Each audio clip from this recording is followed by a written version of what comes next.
Iniciamos con la captura de más de 100 presuntos extorsionadores en 12 departamentos de nuestro país. La extorsión es una de las actividades ilícitas más antiguas. Sencillamente, es chantajear cobardemente para obtener algo a cambio. Guatemala es un país sometido por ese flagelo. El delincuente amenaza de muerte y pide dinero a cambio. Si la víctima accede, se convierte en esclavo y acepta el precio que tiene su vida. Si no lo hace, su mundo se reduce y la zozobra lo abraza constantemente porque en cualquier momento será víctima de un atentado armado. Para combatir las bandas dedicadas a esa cobardía, la policía acciona constantemente, pero muchas personas viven aterrorizadas y prefieren guardar silencio. Sin embargo, cuando hay denuncia, las autoridades pueden y deben actuar de manera efectiva. Lo ocurrido esta mañana demuestra que la Policía Nacional Civil trabaja en equipo y cuando ello ocurre, el resultado es positivo. Se planificó un operativo a gran escala que incluyó acciones terrestres y aéreas. Se ejecutaron 145 allanamientos en 12 departamentos y al final de la tarde, la PNC oficializó el arresto de 108 presuntos extorsionistas vinculados a las maras Salvatrucha y 18. Sus víctimas eran operadores de transporte de Occidente y Oriente, taxistas y comerciantes. Según el reporte oficial, el delito de extorsión les permitió amasar al menos 2 millones de quetzales. El director de la Policía Nacional Civil catalogó el operativo como el más grande de la historia de Guatemala. Hubo investigaciones y logística. Participaron 1.500 agentes y 200 investigadores, quienes utilizaron 200 unidades policiales y 2 helicópteros para ejecutar el operativo Rescatando Guate.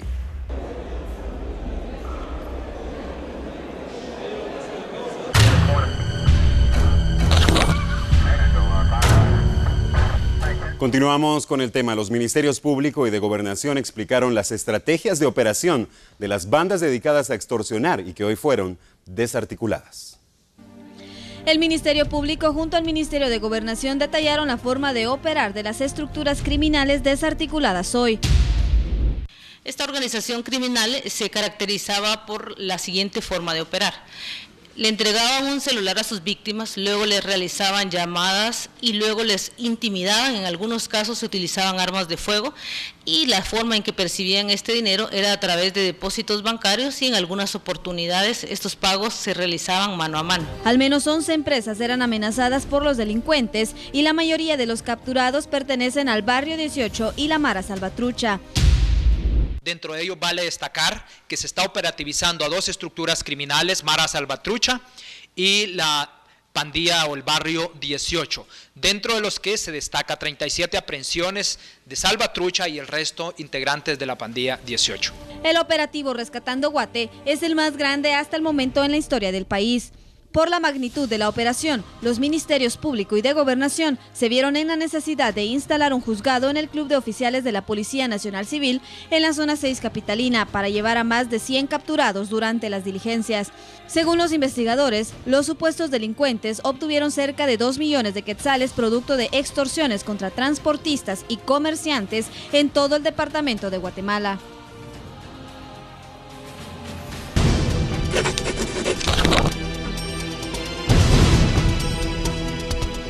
Las arterias desde el Obelisco hasta la Plaza de la Constitución fueron bloqueadas esta mañana por una manifestación magisterial. Cuando comenzaba el alba, miles de maestros del sector público provenientes de varios departamentos bajaron de autobuses que los trasladaron hasta el Obelisco, su punto de concentración para iniciar la marcha en protesta contra el gobierno por falta de inversión en edificios educativos y atraso en el cumplimiento de programas escolares. A las 9 horas comenzó la marcha desde el Obelisco, enfiló por la avenida La Reforma, siguió por la séptima avenida de la zona 4, llegó a la zona 1 y se concentró en la Plaza de la Constitución, donde presentaron sus demandas a representantes del organismo ejecutivo. Durante el recorrido, algunos docentes portaron pancartas en rechazo a la circulación 2-2016, donde el Ejecutivo pide austeridad en el gasto a los ministerios de Educación y Salud. Los educadores argumentan que ambas carteras necesitan más recursos y que no es el momento idóneo para que sean austeros sin tomar en cuenta la crisis de la red hospitalaria y mal estado de cientos de edificios escolares. Otra de las demandas fue la dotación de refacción escolar y que maestros que laboran en el renglón 021 pasen al 011. Miles de automovilistas y transeúntes que se dirigían a su lugar de trabajo o centro de estudio fueron los principales afectados con la manifestación debido al bloqueo de puntos estratégicos a la hora de mayor tránsito en ese sector de la capital. El presidente de la República, Jimmy Morales, atendió a una comitiva de los maestros para conocer sus demandas a fondo y orientar las soluciones pertinentes. Antes del mediodía, el mandatario se comprometió con el gremio magisterial a presentar en los próximos días una contrapropuesta.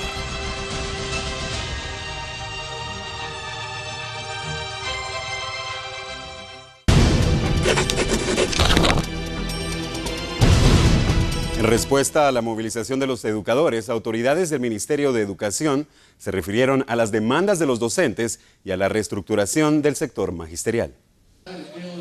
A pesar que el ministro de Educación, Óscar López, dijo estar anuente a tener un diálogo con los representantes de los docentes y resolver las necesidades del magisterio, también dijo que la solución no es la contratación de más maestros, es poner orden en la administración, ya que a criterio del funcionario están mal distribuidos y primero se debe ordenar la casa. Estamos en un tema complejo de análisis acerca de la verdadera o no necesidad de maestros en las escuelas. Según nuestros registros, no hay necesidad de más maestros, sino lo que hay es la necesidad de hacer una mejor distribución de los maestros que ya están en servicio para que estos puedan atender la demanda real. Hay algunas escuelas que tienen muchos maestros y pocos estudiantes, y a la inversa hay escuelas que tienen muchos estudiantes y les hace falta maestros. Asimismo, fue enfático en decir que todos los maestros que no hayan solicitado permiso para participar en la manifestación podrían ser sancionados. Siempre en el tema de demandas sindicales, hoy los salubristas continuaron por segundo día consecutivo con los bloqueos en el interior del país. Salubristas salieron nuevamente a manifestar. Esta vez bloquearon el kilómetro 147, jurisdicción de Zacapa. Los empleados del sector salud advirtieron que de no ser atendidos, la siguiente medida que adoptarán será bloquear fronteras. Continuamos con las acciones el día de hoy. Estamos acá frente a Gobernación, primero exigiendo que la crisis política de salud sea superada, inyectándole 1.500 millones más. Queremos que se legisle un presupuesto de 8.000 millones para el 2017. También estamos exigiendo el cumplimiento de la Carta de Entendimiento firmada el 4 de mayo del 2016. Le estamos diciendo al ministro, no nos vamos a mover de aquí hasta que se nos den atención concreta a las demandas que estamos planteando. No nos va a afligir con que diga que va a levantar actas administrativas. Ante los bloqueos y amenazas, el gobernador departamental de Zacapa anunció que buscará el diálogo para encontrar una solución a las peticiones de los salubristas. Hoy tuve la oportunidad de salir a platicar con ellos, pero cuando yo salí, ellos tomaron la decisión mejor ya no hablar conmigo, sino que retirarse. Eran como unas 40 o 50 personas, pero les hice ver también a unas gentes allá que lo que necesitamos es que nos dejen libre la movilidad del tránsito, la libre locomoción de los zacapanecos, que lo manda la ley, y con ello cualquier actividad pacífica que hagan, pues no hay ningún problema. Yo ando buscando el bienestar del pueblo de Zacapa, a eso le pido a ellos yo que hagamos equipo. Continuamos ahora hablando del tema de la semana. Los embarazos en niñas y adolescentes son una problemática social que también encuentra bases en la debilidad del sector justicia. Nos hemos referido a los embarazos en niñas y adolescentes, la mayoría producto de violaciones sexuales. Esta es una problemática que sirve de base para otro fenómeno social poco alentador, porque genera la muerte materna de mujeres jóvenes. Ahora representantes de sectores sociales se refieren a la debilidad de inocentes investigadores y encargados de impartir justicia, que lejos de beneficiar a las víctimas, las afectan más y pareciera que están condenadas a la impunidad. Primero, por la sobresaturación que tienen los mismos tribunales. Segundo, por la falta de recursos en los tribunales. Tercero, por carencias en la investigación tanto del Ministerio Público como la Procuraduría General de la Nación.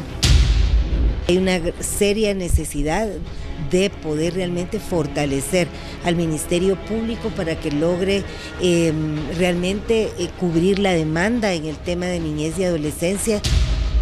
La falta de una aplicación justa de la justicia también aumenta el temor de las víctimas. No hay procesos, no hay juicios, muchas veces no hay condenas, no hay procesos justos de investigación. La víctima o el víctima sale revictimizado por las amenazas porque la persona culpable no paga la sentencia o no hay condena y vuelve a salir. La gente tiene miedo a hacer las denuncias porque no se siente protegida. Entonces, ante esta incredulidad a los sistemas de justicia en algunos lugares, la gente prefiere quedar callada. La Procuraduría General de la Nación evalúa los hogares privados y públicos para la atención de niñas y adolescentes víctimas de abusos sexuales que son rescatadas. Cuando nosotros hacemos el rescate de una niña con estas características o que fue víctima de un ilícito de esta naturaleza, nosotros ya tenemos un listado en los cuales a qué hogares podemos mencionar o a qué hogares podemos solicitarle al juez que a esta niña se le brinde el abrigo provisional. Todo indica que los embarazos por violaciones contra niñas y adolescentes muestran un futuro incierto. Primero, por la irresponsabilidad de padres y madres, por el empoderamiento de los victimarios y por la debilidad de los entes encargados de investigar y de impartir justicia. T13 Noticias presenta los más buscados. Jainer Ercides Varillas Recinos, acusado de asesinato, prófugo de la justicia desde febrero de 2007. Si sabe dónde está.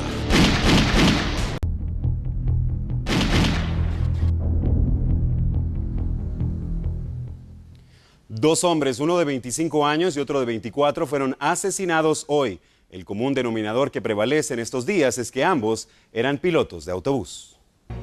Cubría la ruta entre Chinautla y la colonia Montserrat, zona 4 de Misco. Se llamaba Luis Ernesto Ischarchal, tenía 25 años y hoy fue abatido a tiros mientras conducía la unidad de rutas cortas. Los sicarios abrieron fuego en repetidas ocasiones, recibió impactos en el tórax y la cabeza. Los bomberos voluntarios trataron de restablecerlo, pero para entonces el daño ya estaba hecho. Otro piloto asesinado, otro número rojo, otra historia de triste final. Pero no fue el único ataque de este día, justo cuando la policía realizaba un exitoso operativo en contra de extorsionistas. En la zona 13 capitalina, avenida Hincapié, desde una motocicleta, hombres armados dispararon contra un autobús de la ruta 63. Los sicarios parece que dispararon al azar y las huellas quedaron en la parte delantera de la unidad. Pese a que el autobús era custodiado por 2 elementos del ejército guatemalteco, el atentado fue sorpresivo y no tuvieron tiempo de reaccionar. 3 personas resultaron heridas. José Antonio Pérez, de 62 años, piloto del autobús. Josué Daniel Pirir, de 24, pasajero. Y Bernardo Volcaal, de 30, integrante del ejército guatemalteco. El último estudio respecto al tema señala que el primer semestre del año dejó 22 pilotos asesinados, 7 ayudantes y 13 pasajeros. Y tal parece que pese a la lucha de las autoridades, la hierba mala nunca muere, porque en los últimos 6 meses han sido de terror y zozobra. Una de las medidas para contrarrestar el ataque a pilotos de buses es que serán acompañados por soldados durante sus recorridos.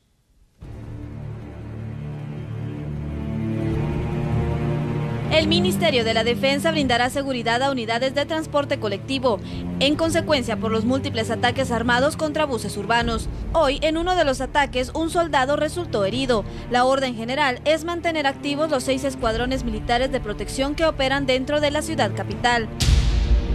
El personal sabe la situación por la que estamos atravesando y asimismo está consciente de la necesidad de la población por tener la seguridad necesaria para poder transitar y dirigirse a sus hogares. En Chimaltenango, Escuintla y la Antigua Guatemala mantendrán los operativos de seguridad dentro de los buses extraurbanos y en las rutas que cubren. Y nos quedamos en Chimaltenango, y es que capturaron a una pareja que presuntamente es responsable de varios delitos, entre ellos la liberación de un reo en Santa Rosa. Intensos operativos policiales que duraron más de 3 horas en Parramos, El Tejar y la cabecera de Chimaltenango lograron la captura de 2 personas, pero no cualquier tipo de delincuente. Según las autoridades, se trata del jefe de la Mara Salvatrucha que opera en ese departamento y junto a él una mujer también integrante de este grupo criminal. En el kilómetro 55.7 de la ruta interamericana, en una casa ubicada en la zona 4 de Chimaltenango, fue allanada y en su interior se logró la captura de Jairo Noé Chacón, de 30 años, alias Sparking. Este sujeto era buscado por las autoridades, acusado de realizar diversos delitos, entre ellos la extorsión. A esta joyita se le señala de ser uno de los autores intelectuales de la liberación de un reo en Santa Rosa, acusado de ser el que le llevaba las cuentas a la banda, demostrando así que dentro de esta hermandad no hay límites y al parecer tampoco muros que los detengan. Bueno, eso hasta ahora, ya que este jefecito deberá enfrentar a la justicia por sus actos. Después de la captura, este hombre y la mujer que se encontraban en el inmueble fueron escoltados por agentes de la Policía Nacional Civil e investigadores de la DEIC y trasladados a Torre de Tribunales en la capital. La ausencia de representantes en entidades internacionales y del organismo judicial provocó la cancelación de una discusión más en el Congreso acerca de las reformas al sector justicia. Para hoy estaba programada la reunión en el Congreso entre 3 bancadas minoritarias con representantes de las Naciones Unidas y del sector justicia del país. La ausencia colectiva de los invitados generó descontento y críticas entre los parlamentarios. Mire, no vino el señor Brunori de Naciones Unidas, no vino el comisionado Velázquez de la CICIG, no vino el presidente de la Corte Suprema de Justicia. Eso parece como si estuviera acordado entre ellos, pero así como hubo un desdén para 3 bancadas del Congreso de la República, donde con esa misma proporción de falta de personajes que vienen aquí al Congreso, es la proporción en que tendrán éxito las pretendidas reformas a la Constitución, porque las hemos criticado antes, las hubiéramos criticado hoy y las criticaremos mañana. Es una solución a un problema que no se ha explicado. Diputados de las bancadas que quedaron plantadas solicitaron al presidente del Congreso agendar la reunión en fecha próxima, porque como sectores sociales y políticos del país merecen respeto y ser tomados en cuenta en este proceso que es de sumo interés para los guatemaltecos. Ahora cambiamos el orden de la información para presentarles la previa de la Teletón, actividades que hoy se desarrollaron en Quetzaltenango. Durante el 15 y 16 de julio se cumplen 30 años de la Teletón y de alcanzar la meta de muchos niños que esperan su ayuda. Como preámbulo a la gran fiesta, Fundabien Quetzaltenango realizó este jueves su desfile inaugural de la actividad, que busca recaudar fondos para niños que tienen la gran esperanza de recuperarse gracias a las terapias y funcionamiento que Fundabien brinda en ese departamento. Pues es el desfile de inauguración, están con participación de varios colegios y de varios que son los que nos han patrocinado, anunciando pues la fiesta de Teletón, esta fiesta de unidad. Durante el 15 y 16 de julio, la invitación es para usted, amigo televidente, que año con año es parte de este acto de amor y esperanza para miles de niños que buscan sanar y recuperarse.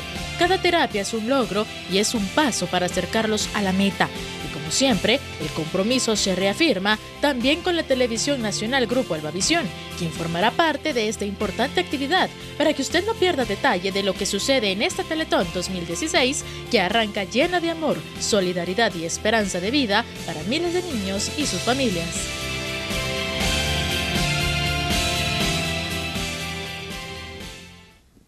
Vamos con más información. Álvaro Ramazzini declaró en contra del Ministerio Público por falsas acusaciones contra líderes de Huehuetenango.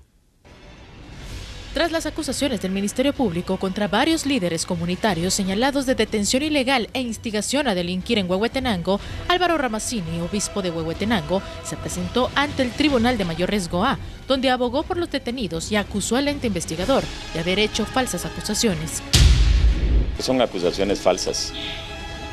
Están poniendo de veras argumentos, hechos que no corresponden a la verdad, y por eso, repito, de lo que yo conozco a estas personas no son como de lo que les están acusando. Entonces lo que yo destaco son acusaciones falsas las que les están haciendo. Antes de salir de tribunales, Ramazzini dijo que en su momento habló con la fiscal general del Ministerio Público, Thelma Aldana, a quien le hizo ver que el trabajo de investigación de los fiscales era erróneo, pero fue ignorado.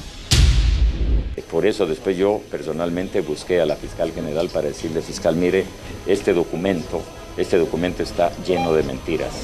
Usted dígale a sus investigadores que tomen en cuenta que aquí lo que se está diciendo de estas personas son mentiras y son realmente afirmaciones mentirosas y malintencionadas.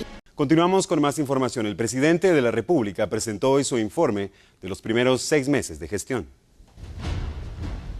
El presidente de la República, acompañado de su gabinete de gobierno, presentó el informe de los primeros 6 meses de su gestión, en el que resaltó el tema de seguridad y la búsqueda de dignificación salarial para los agentes de la Policía Nacional Civil.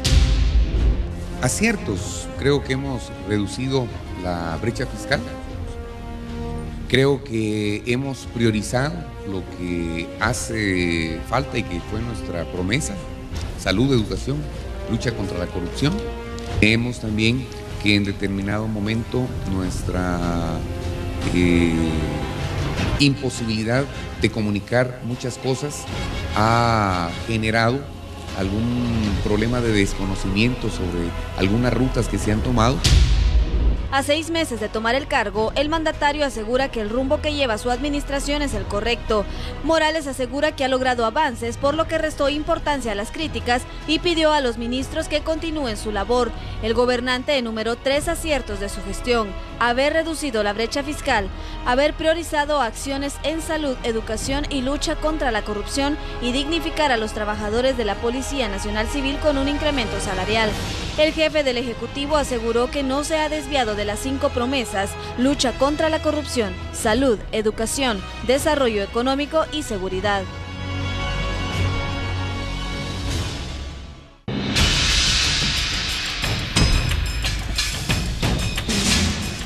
En el Congreso, un grupo de sindicalistas reaccionó ante la aprobación de la Ley de Servicio Civil de ese organismo.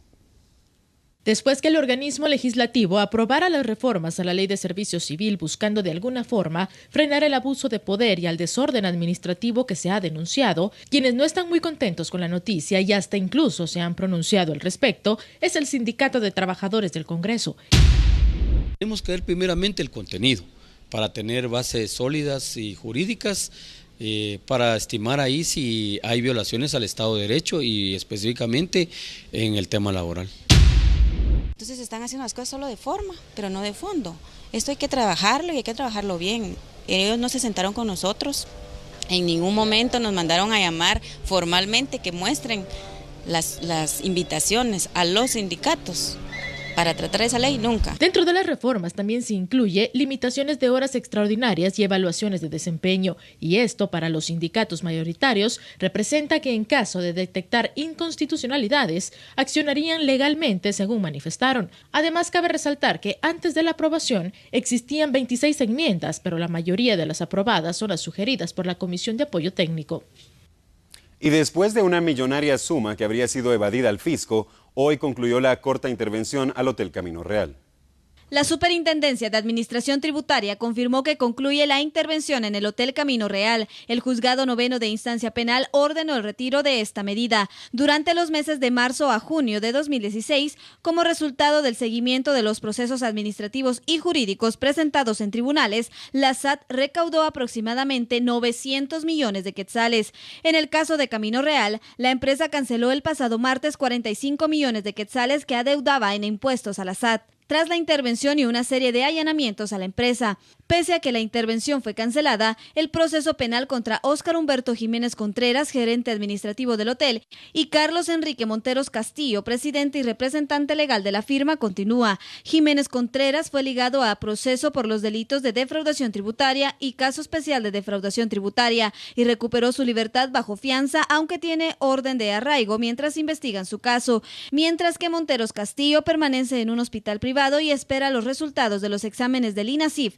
para conocer el proceso en su contra. La independencia de jueces y magistrados es uno de los temas que hoy abordaron en las mesas de discusión de reformas al sector justicia. El diálogo nacional hacia la reforma de la justicia en Guatemala continúa su camino. Este jueves se abordaron las propuestas planteadas durante las jornadas anteriores enfocadas a la independencia de jueces y magistrados, las garantías del organismo judicial, alcances de la carrera judicial, requisitos para ser magistrado o juez, duración del cargo y sistema de justicia. Y aunque las propuestas continuarán desarrollándose y estarán enfocadas a temas relacionados al sistema de justicia, hoy se planteó la integración del organismo judicial y la Corte de Constitucionalidad, además del Ministerio Público y reformas a la aplicación de antejuicios y reconocimiento del pluralismo jurídico. Es necesario entonces comenzar a discutir a partir de esta sesión la integración, cuántos magistrados deben integrarla, quién debe nombrarlos, el plazo que debe justamente funcionar la Corte de Constitucionalidad, los mecanismos para la elección de presidencia, los mecanismos para la elección también de la toma de decisiones. Existen ya algunas propuestas de las mesas regionales que arrojaron que el plazo necesariamente debe ser ampliado, la cantidad de magistrados también, para permitir descongestionar a la Corte actual, que tiene una concentración bastante interesante de trabajo, y que entonces la ampliación en algún momento de la cantidad de magistrados permitiría hacer mucho más ágil la gestión de la Corte de Constitucionalidad. En agosto de este año se prevé presentar la propuesta final ante el Congreso de la República. El 14 de julio de 1910 nació William Hanna, creador de dibujos animados. En el año 1816 falleció Francisco de Miranda, prócer venezolano. Y en 1995 el mundo conoció el formato MP3. Noticias históricas.